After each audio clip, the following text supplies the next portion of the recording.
The final battle and the unexpected mercy. The ground shook beneath his feet. Smoke covered the sky like a dark blanket. Explosions echoed in every direction. The warrior stood tall, his armor cracked, his weapon almost empty. Blood ran down his side, but he did not care. His name was Krager. He was a proud soldier of the Volteri. His people were born for war, raised to fight, trained to hate, especially humans. To him, humans were weak, emotional, and full of lies. But now, Krager was alone. His squad had fallen one by one. They had fought bravely, but the humans were stronger than expected, smarter too. Krager looked around the battlefield. Ruins of ships, smoke, and fire filled the land. The enemy was closing in. He could hear their footsteps, their weapons clicking. There was no escape. He breathed heavily and fell to one knee. He had lost too much blood. His vision blurred, but he still held his blade tight. He would die a warrior's death. He would die fighting, not begging. Krager raised his weapon, ready for the final charge. But the blast came before he moved. A sudden flash of light, a roar like thunder, and then nothing, only silence. No pain, no sound, no light. He thought he was dead. He welcomed it, but something felt wrong. There was warmth, a strange smell in the air, clean, sweet, not smoke. He opened one eye slowly, then the other. He was not in the battlefield. He was not in the afterlife. He was in a small room, soft light above, clean white walls, a soft bed beneath him. His wounds were covered, his armor was gone. He wore a strange fabric, loose and soft. He tried to sit up, but a sharp pain in his chest stopped him. Then he heard a voice. "Easy there, you're safe now." He turned his head sharply. A human stood by the bed, female, tall, wearing white. She held a small device that beeped softly. Krager growled and reached for a weapon, but there was none. He was too weak anyway. The human did not flinch. She smiled gently. "You were nearly dead," she said. "We found you after the battle. You've been asleep for 4 days." 4 days, he blinked in confusion. Why would they save him? Why didn't they finish him? "You're our guest," she said, "not a prisoner." "My name is Dr. Ellen Rowe." He stared at her, saying nothing. His people told stories of human cruelty, how they tortured enemies, how they tricked and lied. But she didn't look like a monster. She looked tired and kind. "Do you want water?" she asked. He nodded slowly, unsure why. She brought him a small cup. He hesitated, thinking it might be poison, but his throat burned with thirst. He drank. It was clean, cool, and real. Krager lay back on the bed. His body ached, but his mind raced faster. What was this place? Why save him? Where are the others? He asked. His voice dry and deep. She looked at him with calm eyes. "Most of your people didn't survive," she said softly. "We buried them with respect." Respect. That word felt strange in his ears. Enemies don't bury each other, they leave bodies to rot. But she spoke as if they cared. "You fought well," she added. "Our soldiers said you were brave. Some even called you a hero." Krager turned his face away. He didn't want human praise. He didn't want human mercy. But still, they had not killed him. They had saved him, healed him, and treated him with care. He looked at his arm, clean bandages, his chest stitched carefully. Even his old scars had been cleaned. He should have felt shame, but what he felt was confusion. "You don't have to fight anymore," Dr. Rowe said. "You're safe here, safe." That word had no meaning for him. He had lived in war all his life. Now he was in the hands of his enemy. And they were showing him peace. She stood up to leave. "I'll come back later," she said. "Rest now, warrior." As the door closed behind her, Krager stared at the ceiling. The battle had ended, but a new war had begun inside his mind. A war between what he was taught and what he had seen. He had prepared to die, but now he was alive in the care of a human. Krager opened his eyes to silence. No gunfire, no shouting, no alarms. Just the steady beep of machines and the soft hum of lights. He sat up slowly, his muscles stiff. His body still ached, but it was healing. The room was simple: clean bed, metal table, a window with fake sunlight. He wasn't in a prison, but he wasn't free either. He had no chains, but no weapons, no guards, but always eyes, watching. A tray of food sat near his bed: bread, fruit, warm broth. He sniffed it, suspicious. It didn't smell poisoned. Still, he ate slowly, watching the door the entire time. He didn't trust them, couldn't trust them. His whole life, he was taught. Never believe a human. They smile with one hand and stab with the other. That's what his commander said. That's what the old warrior said, but they never said anything about kindness. The door opened and Dr. Ellen Rowe entered. Same white coat, same calm voice. But this time, she wasn't alone. A small child peeked in behind her. Human, maybe 6 or 7 years old. The child looked at Krager. Wide-eyed and silent, "This is my daughter, Maya," the doctor said. She begged to see the warrior. Krager said nothing. The child stepped closer, holding something in her tiny hands, a folded piece of paper covered in colors. A drawing, a large figure with armor. Standing beside a smaller one, both were smiling. She handed it to Krager without a word. He took it, confused. He had faced bombs, knives, beasts from other worlds, but he had no defense against this. A child giving him peace in crayon. She wanted to thank you, Dr. Rowe said, for protecting others in the battle. Even your enemies. I didn't do it for her. Krager muttered, his voice like gravel. I know, the doctor replied, but she doesn't care. They left the room. Krager stared at the drawing for a long time, then folded it and placed it under his pillow. Later that day, he walked for the first time, slow steps down a hallway. 2 guards followed, but didn't point weapons. Doors opened around him. He saw others like himself, aliens from different species, some wounded, some resting. Humans moved among them like nurses, soldiers, and volunteers. Helping, feeding, speaking softly. This was not a prison, it was something else. He passed a large glass room. Inside were books, screens, and quiet music. A human soldier sat reading. Beside a wounded insectoid alien. No fear, no fight, just peace. Krager entered a garden, real plants from Earth. Blue sky above was fake, but beautiful. He sat on a stone bench, alone. Minutes passed. Or maybe hours. Then someone sat beside him. It was the soldier from earlier. Young, one arm replaced with metal. You look like you want answers. The man said. Krager stayed silent. The soldier chuckled. Everyone does it first. Krager finally asked, why are you helping us? Why save your enemies?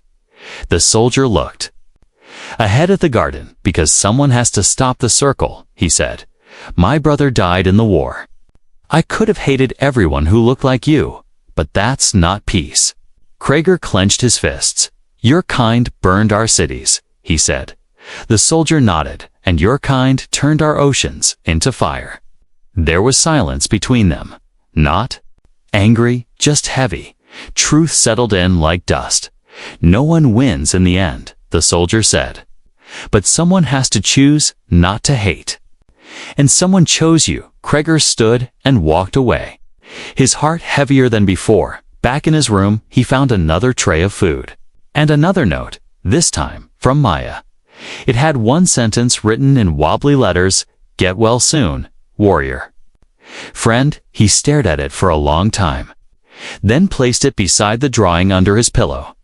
That night, Krager didn't sleep well. Not because of pain, but because his mind refused to rest. Everything felt upside down. The enemy treated him like a friend. The child called him a hero. The soldier with one arm had more wisdom than his commanders. His people would call him a fool, a traitor for even thinking like this. But Krager wasn't sure anymore. He was still a warrior, still proud, but for the first time, he wasn't sure who the enemy really was, and that scared him more than death ever did. Krager no longer counted the days. Time moved differently in the human facility.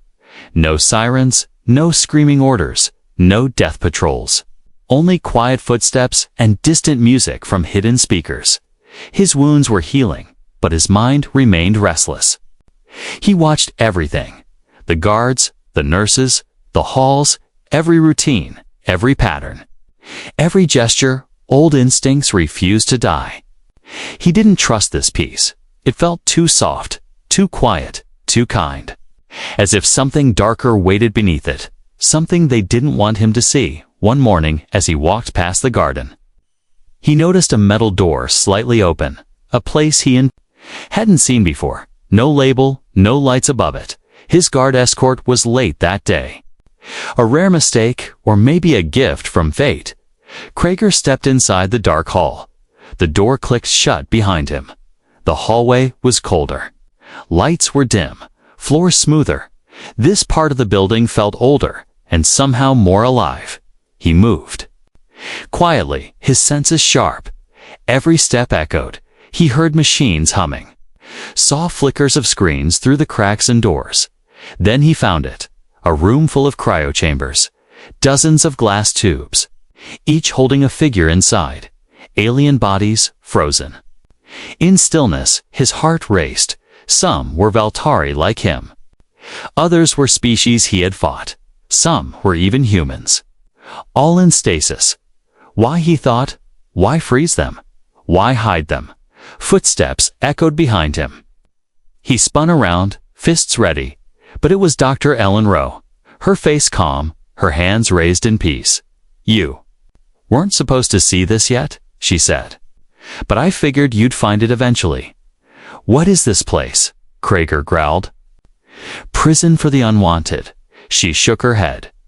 "It's a hospital," she replied. "For those we couldn't save completely." "Why not bury them?" he asked. "Why keep them frozen like trophies?" "Because we hope one day we can wake them," she said. Softly, "We don't give up on anyone." He didn't believe her at first, but she walked to one of the pods. Inside was a young alien girl, maybe 10 years old. Her chest barely moved, like a whisper of breath. "She was caught in crossfire," Ellen whispered. "Both sides left her to die. But she's still alive, barely. And maybe one day, we can bring her back fully." Krager looked at the girl's face, peaceful, unaware, innocent. The face of someone who never chose war, only suffered from it. "This is what you protect," he said. Ellen nodded. "Not just humans," she said. "Anyone who wants a future. But you also hide it." He pointed out. She looked down, because not everyone agrees with us. She admitted, "Some humans want revenge. Some want profit. And you're kind," she added, looking at him. "They'd kill anyone who helped us." Krager said nothing, because she was right. His people believed mercy was weakness. Compassion was betrayal. But standing in that cold room, with sleeping soldiers and wounded children, he didn't see weakness. He saw strength, a different kind. "Why tell me all this?" he asked. "Because you need to choose," Ellen said. "You're healed now. You can leave, or you can stay." "And if I stay?" he asked. "You help us," she said. "You don't have to fight, but you can protect." He looked at the rows of chambers. His own people lay among them, frozen, forgotten. Maybe he owed them something. Maybe he owed that little girl something. Maybe, he thought, he owed himself the chance to believe in something new. "I'll stay," he said quietly. "But not because I trust you." Ellen smiled gently. "That's fine," she said. Trust takes time. As they walked back through the dark hallway, Krager glanced one more time. At the silent chambers, he didn't know what tomorrow would bring. But for the first time, he wasn't waiting to kill. He was waiting to learn, and deep down, under the surface of steel and scars, a small part of him began to hope. Krager stood alone on the rooftop garden. Wind brushed against his face like a whisper from another world. The sky above was artificial, but tonight it looked real enough. Stars glowed across the dome like distant memories. His body had healed. But something inside him still burned. Not anger, not hate. Something heavier. Conflict. He had seen humans show mercy. Tia met a child who called him friend. He had walked among former enemies and shared bread with them. But now he was being watched, not by the humans, by his own people. It started 3 days ago. A soft pulse in his neck. The signal. He had almost forgotten the implant hidden deep beneath his skin. A final link to his command unit. He activated it with a press behind his ear. And the message came through. Harsh static. Then a voice he knew too well. General Vashar, Supreme. Leader of the Valtari Front Krager. The voice growled. You are alive. We expected your death. But we are pleased. Krager didn't respond. He listened in silence as the general continued. You are among the enemy. Gather. Intel, disable their systems. Signal extraction. Then came the final line. If you hesitate, you will be treated as one of them. And the signal cut out. Krager clenched his fists. They had not come to rescue him. They had come to use him, to turn him into a weapon once again, that night. He walked through the facility as if in a dream. Every door he passed, every smiling face he saw, they were targets to his people, but memories to him. Maya's drawing still rested beneath his pillow. The soldier with the metal arm had taught him to plant Earth's flowers. Dr. Ellen had shown him truth without forcing belief. Were these people truly his enemy? He sat in the room of silence. The cryochambers glowed faintly behind glass. The little girl still slept within her frozen dream. Krager whispered, "What would you do if you could speak?" He thought of betraying the humans. Just once. Just enough to escape. But escape to what? A command that saw him as a tool. A home that would execute him for hesitation. His own kind had no room for change. No room for questions. And now, Krager had many. He stood in front of the facility's main power node. The access panel was unguarded. Humans trusted him now. One command code, and everything would fall. Security, lights, defense, all blind in moments. His finger hovered over the interface. He could do it, one press, and the Valtari would be here within hours. But then, footsteps. He turned, ready to lie. But it was Maya, the little human girl. She held a flower, clumsy and half-broken. "For you," she said. "It's called peace, Lily." He stared at her, speechless. This was the enemy his commanders warned about. This was the future his people wanted him to destroy, but she just smiled and placed the flower in his hand. She ran off before he could speak, and suddenly, his finger felt heavy. He stepped away from the panel. Back into the shadows of the corridor. The next day, the signal came again. Why delay? The general barked. "What have you learned?" Krager finally responded. "They are not as weak as you think, and not as cruel as we were told." There was silence. Then, fury. "You are compromised. You will be eliminated." Krager deactivated the implant for good, ripped it from beneath his skin with his bare hand. Blood dripped, but he didn't flinch. He walked into the operations room where Dr. Ellen and the soldier stood. "I need to tell you something," he said. "I was being tracked, but not anymore." The soldier's face went cold. Dr. Ellen's eyes narrowed, not in fear, but in thought. "You had every chance to betray us." She said, "Why didn't you?" Krager looked down at the flower Maya had given him. "Because someone believed I was more than a weapon," he said. "Because someone saw me as a friend." They didn't arrest him. They didn't thank him either. They just let him stay. Not as a guest, not as a prisoner, but as something new. A man. In between two worlds, the next day, scouts detected a Valtari ship in orbit. But it didn't land. It scanned, waited, then vanished into the stars. They had come for him. And now they knew he had chosen his side. The day began like any other. Birdsong echoed from the speakers. The garden lights rose with a soft glow. And people moved through the halls with calm purpose. But Krager felt it. Something in the air had shifted. The peace felt too still, too quiet, like the moment before a storm breaks the sky. He stood near the balcony of the observation deck, staring into the artificial horizon. He knew his people well. The Valtori never warned twice. They would come like fire, fast, brutal, and without mercy. Not for him, but for what he had chosen to protect. Below, the children played near the water garden. Maya laughed as she splashed a small robotic fish. Dr. Ellen walked nearby, reviewing medical scans on a tablet. The soldier with the metal arm practiced hand signals with a group of refugees. Krager turned and walked fast. He reached the command room and slammed his hand on the red panel. Alarms began to pulse, soft but urgent. Lights dimmed, then turned amber alert status.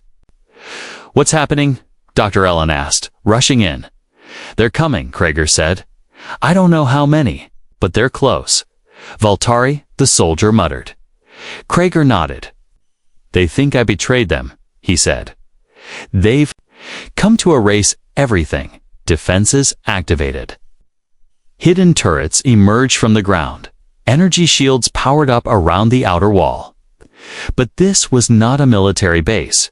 It was a safe zone, a hospital, a home built to heal. Not to fight. The children were rushed underground. Nurses armed themselves with stun weapons.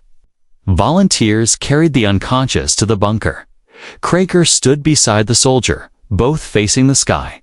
Then the ships arrived, black and red like blades across the clouds, screaming through the air.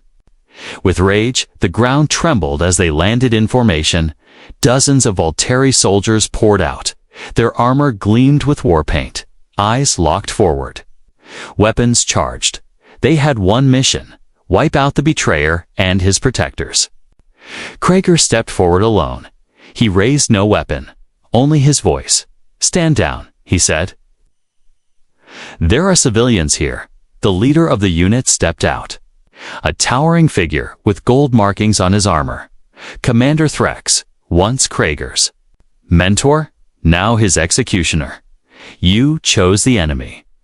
Threx growled. "You chose weakness." "I chose truth," Krager replied. "And mercy? Then you are no longer one of us." Threx said, and raised his weapon. The first shot never came, because Krager moved like lightning. His old instincts roared awake. He tackled Threx to the ground as the battlefield erupted. Blasts lit the air, turrets fired, soldiers shouted.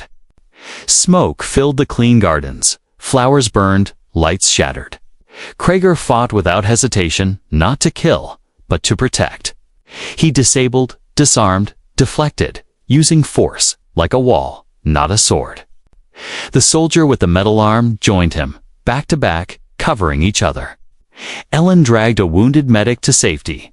Maya hid in a ventilation shaft, clutching her drawing of Krager. He saw her through the flames. Her eyes locked with his, terrified but trusting. And that gave him strength. Threx returned, face bloodied. "You shame us," he spat. "You were a legend." "I still am," Krager said. "But now I fight for something that matters." Their clash was brutal, steel on steel, breath on fire. Old memories burned away with each strike until Krager finally pinned him down. "I don't want to kill you," he said. "Then you've already lost," Threx hissed. Krager looked up at the children's bunker, then back at his old commander. "No," he said. "I've finally won." He struck the ground beside Threx, not his head. A warning, not a death, and walked away. The Valtari forces were retreating. Not because they were defeated, but because they were confused. They saw Krager fight like a monster, but for peace, he was no longer theirs. But neither was he fully human. He was something new, a bridge made of scars and second chances. As smoke cleared, the facility stood damaged but unbroken. People stepped out slowly. Tired, hurt, but alive. Dr. Ellen approached him. "You didn't have to stay," she said. Krager looked toward Maya, who ran to hug his leg. "I didn't," he replied. "But I wanted to." The fires had cooled. The battle was over. But peace didn't return the way it used to. Now it felt uncertain, like standing on ice too thin to hold your weight. At any moment, it could crack beneath your feet. Krager sat near the ruined edge of the garden, charred earth beneath him, broken trees swaying gently. Children's laughter had been replaced by quiet repairs and guarded eyes. He had saved them. Yes, he had fought for them, bled for them, but now they weren't sure what he was. Not quite one of them, not entirely something else either. The human soldier with the metal arm offered a nod now and then. Dr. Allen still spoke to him with calm words, and Maya still gave him flowers, but others avoided him. Some with fear, others with doubt. "They trust you," Ellen said one morning. "But they don't understand you yet." Krager looked at his own hands, scarred, calloused. "Built for war. How can they?" he replied.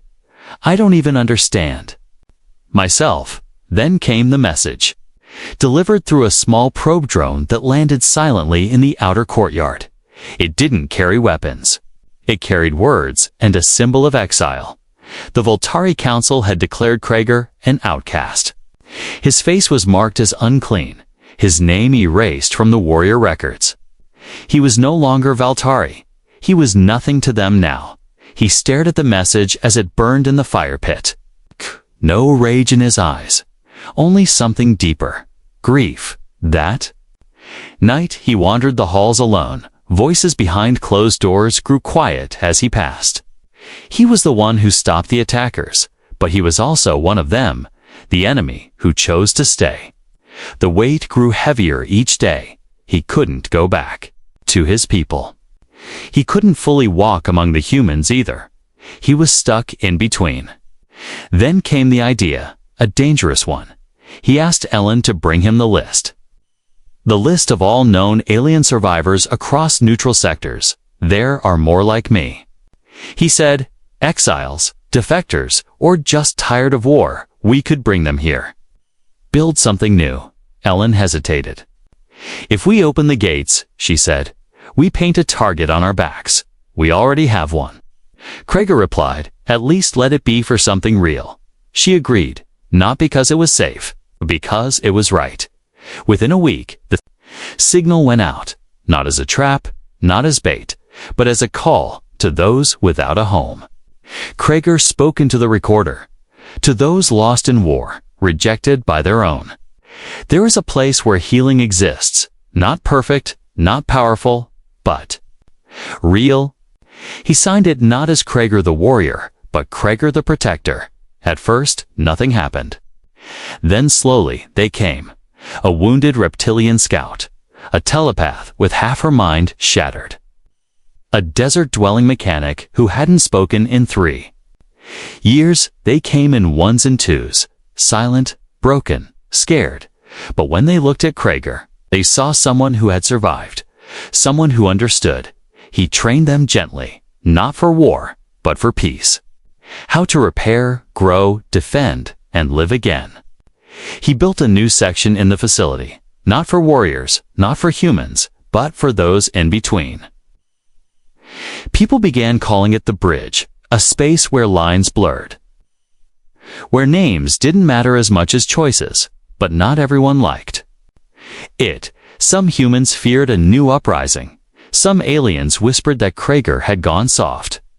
And outside, new threats stirred. Not just Valtari, but pirates, warlords, smugglers who thrived on chaos. Still, Krager stood firm. Every night he walked the halls, checked on the children, watched the stars through the dome, and waited. He was not at war, but he had never fought harder in his life. Not with weapons, but with patience, with kindness, with strength that didn't need to kill to be seen then. One morning, Maya came running. In her hands was a news tablet. She waved it excitedly. "You're in the headlines," she said. "Even off-world channels are talking." Krager read the screen. It didn't say traitor. It didn't say monster. It said, "Alien warrior becomes symbol of interspecies peace." He smiled. Not wide, not bold, just enough. It wasn't fame he wanted, only proof that peace could speak louder than war. He still carried the scars of the past, still walked with the weight of what he had done. But now, for the first time, he also carried something else: hope. The wind moved gently across the plains beyond the dome. It wasn't real wind, but it felt real enough, like so many things in this place, rebuilt. Artificial, but still alive. The facility was larger now. New walls, new towers, new voices. The fire from the last battle had become the soil for something greater. They called it Haven 9, a sanctuary between species, half hospital, half home. And standing at the edge of it, watching the horizon, was Krager. He wore no armor now, just simple cloth, marked with symbols not of war, but of unity. The old battle scars remained on his skin, but the fire in his eyes had softened, not weak, but wiser.